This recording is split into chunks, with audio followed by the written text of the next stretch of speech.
창세기 18장 9절에서 12절입니다. 그들이 아브라함에게 이르되 내 아내 사라가 어디 있느냐 대답하되 장막에 있나이다. 그가 이르시되 내년 이맘때 내가 반드시 내게로 돌아오리니 내 아내 사라에게 아들이 있으리라 하시니 사라가 그 뒤 장막문에서 들었더라. 아브라함과 사라는 나이가 많아 늙었고 사라에게는 여성의 생리가 끊어졌는지라. 사라가 속으로 웃고 이르되 내가 노쇠하였고 내 주인도 늙었으니 내게 무슨 즐거움이 있으리요. 아멘. 반갑습니다. 어떻게 좀 봄이 좀 느껴지세요? 봄이 와서 그런지 여러분도 잘생겨 보입니다. 여러분이 얼마나 지금 찬란한 시기를 겪고 있는지, 지나고 있는지 좀 아셨으면 해요. 여러분 진짜 찬란한 20대 초반을 겪고 있고요. 여러분 인생은 진짜 밝을 거라고 축복하고 또 응원합니다. 지난주에는 아브라함을 선택하신 것이 어떤 의미인지 살펴봤는데, 아브라함을 선택하시면서 너는 복이 될지라 이렇게 하셨어요. 우리 옆 사람이랑 한번 얘기해 볼까요? 당신은 복이 됩니다. 우리 한번 해볼까요? 자, 한번 해보세요. 옆 사람에게 한번. 당신은 복이 됩니다. 네, 제가 이렇게 해줄게요. 당신은 복이 됩니다. 네, 당신은 복이 됩니다. 네, 이게 무슨 뜻이라고 했죠? 하나님께서 복 주시기를 원하신다, 이런 뜻이라고 했어요. 하나님께서 복 주시기를 원하신다. 복은 육적인 복과 영적인 복 두 가지가 있다고 그랬어요. 육적인 복과 영적인 복. 육적인 복은 우리가 다 받기를 원하는 복이에요. 영적인 복이 있는데 이게 더 중요하다고 했어요. 굉장히 중요하다고 했어요. 하나님은 육적인 복을 주시는 분이신데 특별히 그것보다 훨씬 더 중요한 영적인 복을 주시기를 원하신다라고 했습니다. 그것은 영적인 복은 뭐냐? 죄로부터 구원받는 복입니다. 죄로부터 구원받는 복이에요. 그게 이제 신령한 복이다 그랬어요. 신령한 복이다. 근데 그게 어떤 사건이랑 연관된다고 그랬죠? 바벨탑 사건이랑 연관됐죠. 바벨탑 사건. 사람들이 바벨탑을 지은 것은 하나님을 대놓고 무시한 거다 그랬어요. 하나님을 대놓고 무시했다. 하나님께 반역했다. 하나님을 반역하면 영원히 멸망받아 죽는 거예요. 이제 그때 멸망의 위기에 빠진 인류를 위해서 하나님께서 하신 일이 있는데 그게 뭐냐 하면은 아브라함을 선택하셨다 이거예요. 온 인류를 향한 하나님의 뜻이 뭐냐 했을 때 하나님께 반역해서 영원히 멸망당하는 게 아니라 아브라함을 선택하신 것은 영적인 복을 주시고 육적인 복을 주셔서 복받아서 영원한 생명을 누리는 것이 하나님의 뜻이다. 그래서 아브라함을 선택했다라고 그랬어요. 그러면 누가 그 복을 받아서 누리는가 했을 때 제가 계속 올 때마다 여러분에게 이야기한 게 뭐냐면 예수님을 믿어서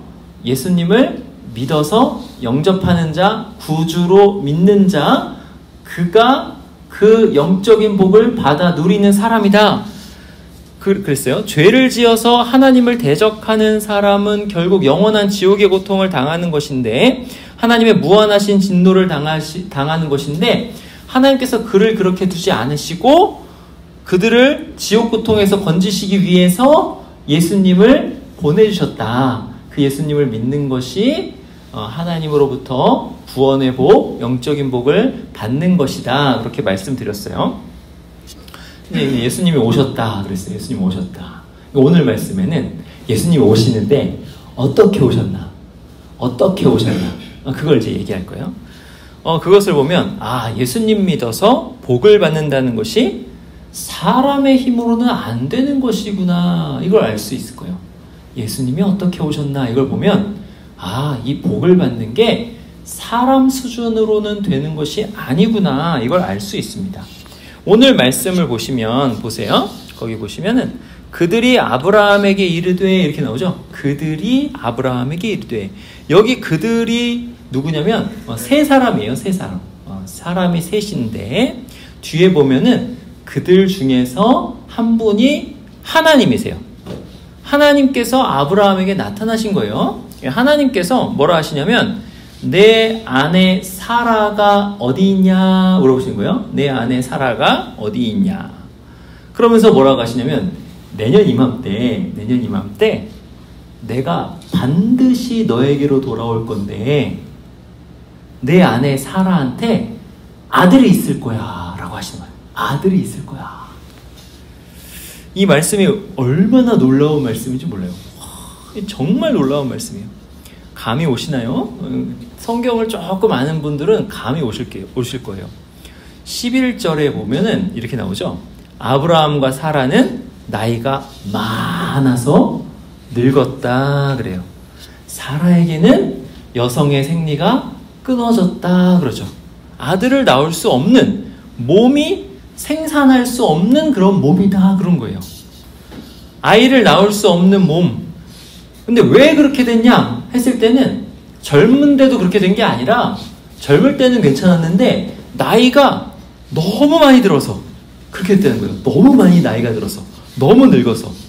그러니까 이때 아브라함이 몇 살이냐면 대충 100살이에요. 이때 아브라함이. 사라가 거의 90세예요. 이때가. 이런 노인들에게 하나님이 오셔가지고 네가 아들을 낳을 거야 이렇게 말씀하신 거예요. 그러니까 사라가 어떡하죠? 웃습니다. 웃어요. 12절에 사라가 속으로 웃고 이르되 내가 노쇠하였고 내 주인도 늙었으니 내게 무슨 즐거움이 있으리요 이렇게 말씀합니다. 당연한 말이죠. 여러분, 여러분의 부모님들이 여러분을 낳고 얼마나 즐거워했는지 아세요? 잘 모르죠. 이제 기억이 안 나니까. 인생에서 마음대로 할 수 있는 시기는 몇 살까지라고 그래요? 4살까지라고 그러죠. 뭘 해도 사랑받는 그 나이 4살까지. 근데 여러분이 아들들인데 그 아들들을 낳고 얼마나 기뻐했을까? 얼마나 즐거워했을까? 근데 이 아브라함과 사라, 특히 사라는요, 아브라함은 이스마엘이라도 있었거든요. 여종에게서 난 아들. 사라는 아들이 없었어요. 평생 한 번도 아들을 안 낳았거든요. 어떤 즐거움이 내게 있으리요 라고 하면서 그냥 웃는 거죠. 왜 웃어요? 너무 나이가 많이 들었으니까. 아니, 지금 너무 늙어서 아이를 낳지 못하는 몸이 되었는데 아들이 생긴다니 이게 무슨 말씀인가? 너무 황당하게 들리기도 하고 너무 재밌기도 한 거예요. 그러니까 웃는 거예요. 하하하 이렇게 웃는 거예요. 한번 생각해 보세요. 어떤 할머니가, 여러분 영화 미나리 보셨어요? 영화 미나리에 윤여정 나오잖아요. 윤여정 배우가 나오는데 연기를 너무 잘해요. 당당하고 영어도 가끔 문법이 틀리기도 하지만은 굉장히 딱 맞는 단어를 잘 하면서 아카데미 시상식에서 이제 얘기도 하고 너무 멋있는 배우죠. 근데 그 윤여정 배우 같은 할머니가 욱 하면서 자꾸 헛구역질 하는 거예요. 그러면서 하도 속이 이상해가지고 뭐를 잘못 먹었나? 하고 병원을 갔어요. 병원을 딱 갔는데 의사가 그러는 거예요. 할머니, 아이 가지셨네요. 그러는 거예요. 이런 거예요. 의사와 할머니가 그때 어떨까요? 아이고야, 이런 일이 있나? 하고서 웃지 않을까요? 웃죠. 이게 어떻게 된 일이야? 남사스럽게 이게 뭐냐? 이러지 않겠습니까? 지금 그런 일이 지금 일어나고 있는 거예요. 하나님께서 사라한테 너한테 아들이 있을 거야 라고 하는데 마치 윤여정 할머니가 무슨 말씀을 그렇게 하세요? 라고 웃는 것 같은 그런 일이 일어나고 있는 거예요. 근데 여러분, 아브라함은 어땠을까? 아브라함은 믿음의 조상이라고 그러는데 아브라함은 딱 믿고 그랬을까요? 아닙니다. 아브라함도 웃었어요. 아브라함이 웃는 장면은 창세기 앞에 나와요. 앞장에 보면은 창세기 17장에 16절 한번 가보세요. 한 장만 넘기면 돼요. 창세기 17장 16절 거기 보시면은 내가 그에게 이렇게 나오죠? 나오나요? 내가 그에게, 우리 한번 같이 읽어볼까요? 시작. 내가 그에게 복을 주어 그가 내게 아들을 낳아주게 하며 내가 그에게 복을 주어 그를 여러 민족의 어머니가 되게 하리니 민족의 여러 왕이 그에게서 나리라. 여기서 그가 바로 사라인 거예요. 사라가 민족의 어머니가 되게 한다. 사라가 너한테 아들을 낳아줄 거다 그랬어요. 그러니까 아브라함이 어떻게 해요? 17절 한번 읽어볼까요? 시작. 아브라함이 엎드려 웃으며 마음속에 이르되 100세 된 사람이 어찌 자식을 낳을까? 사라는 90세니 어찌 출산하리요 하고 웃어요. 아브라함도 웃으면서 마음으로 아니 100세인데 내가 100살인데 어찌 자식을 낳을까? 사라는 90세인데 어떻게 출산을 할까? 아브라함도 웃었어요. 아까 윤여정 할머니가 병원 갔는데, 윤여정 할머니라고 그러면 안 되지.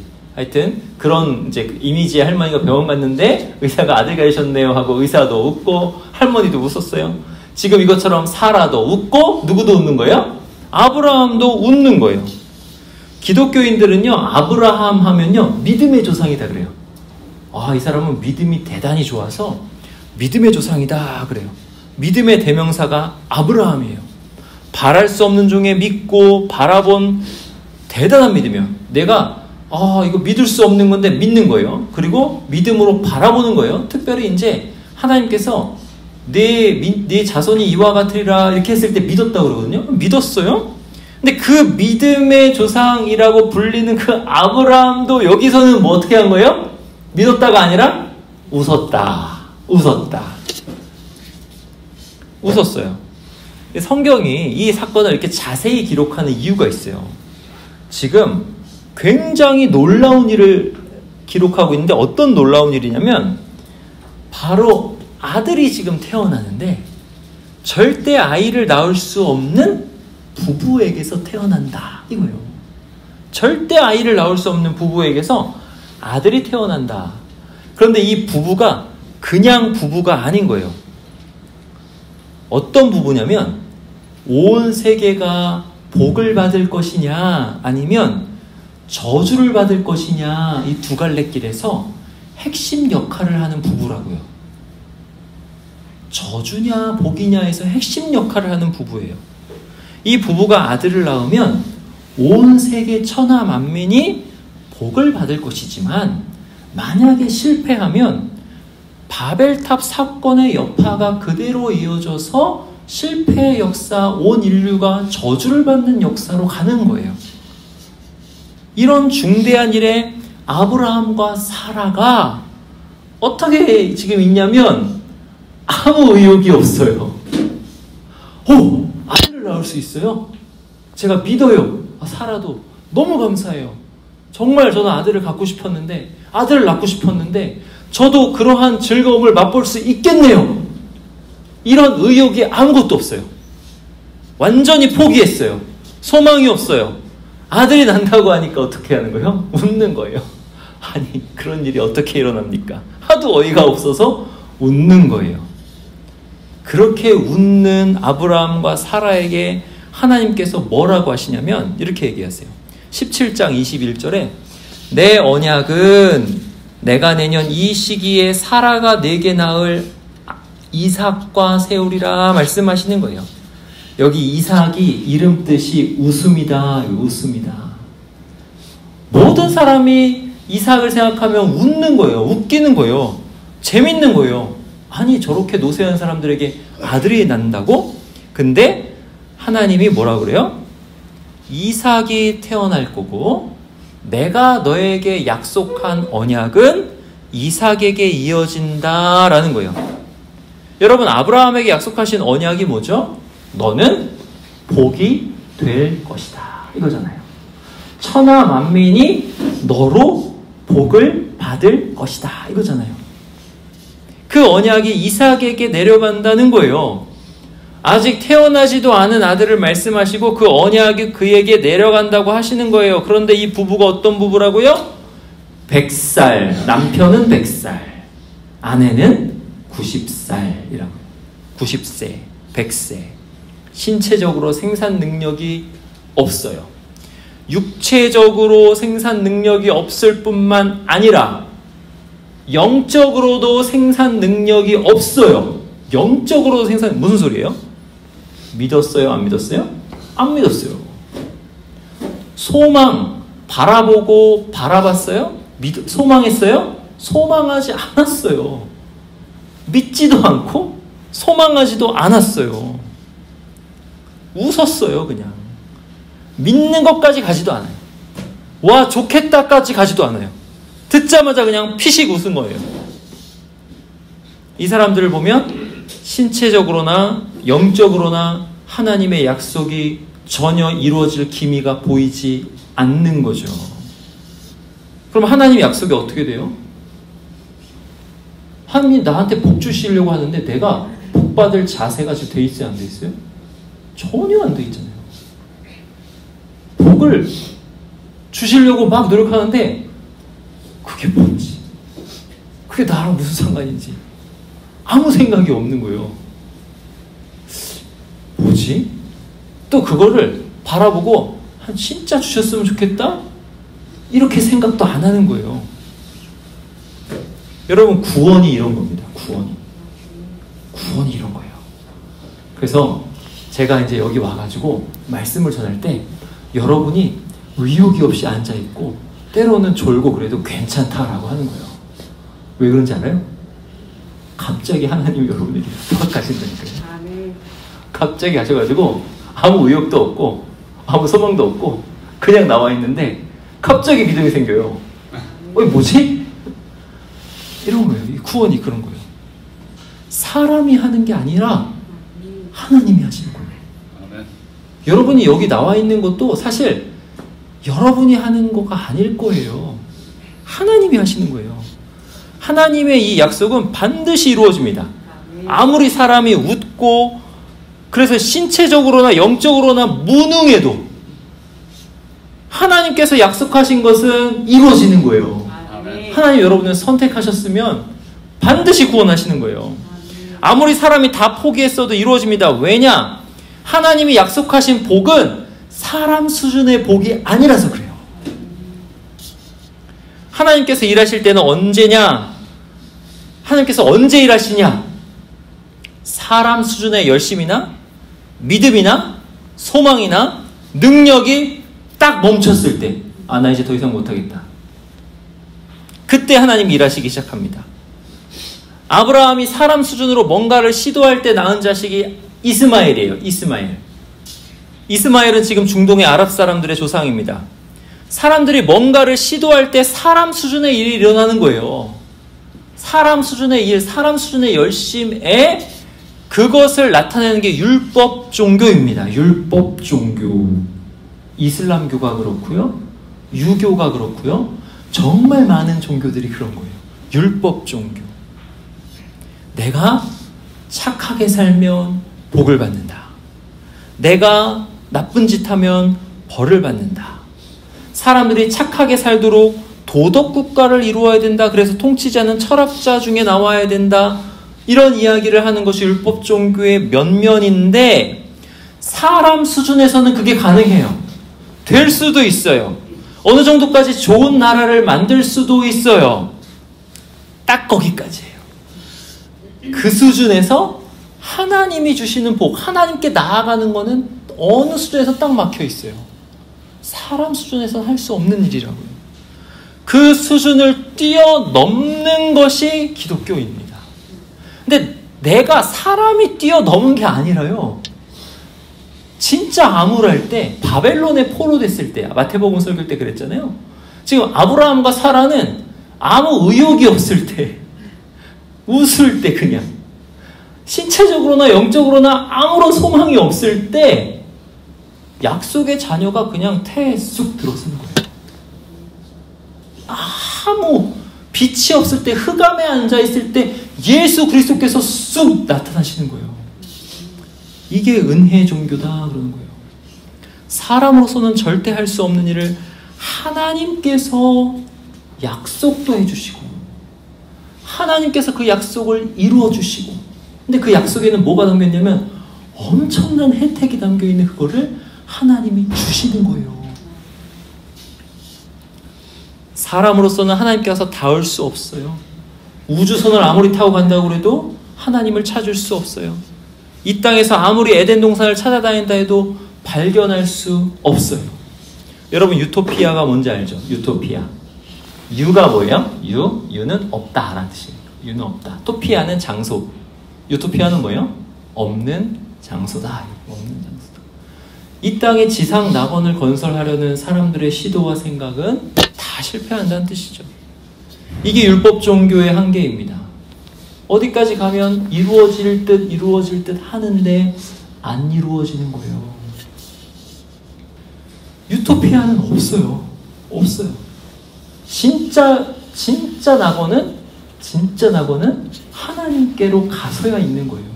그럼 어떻게 하나님께로 가느냐 했을 때 사람의 열심이 끝났을 때,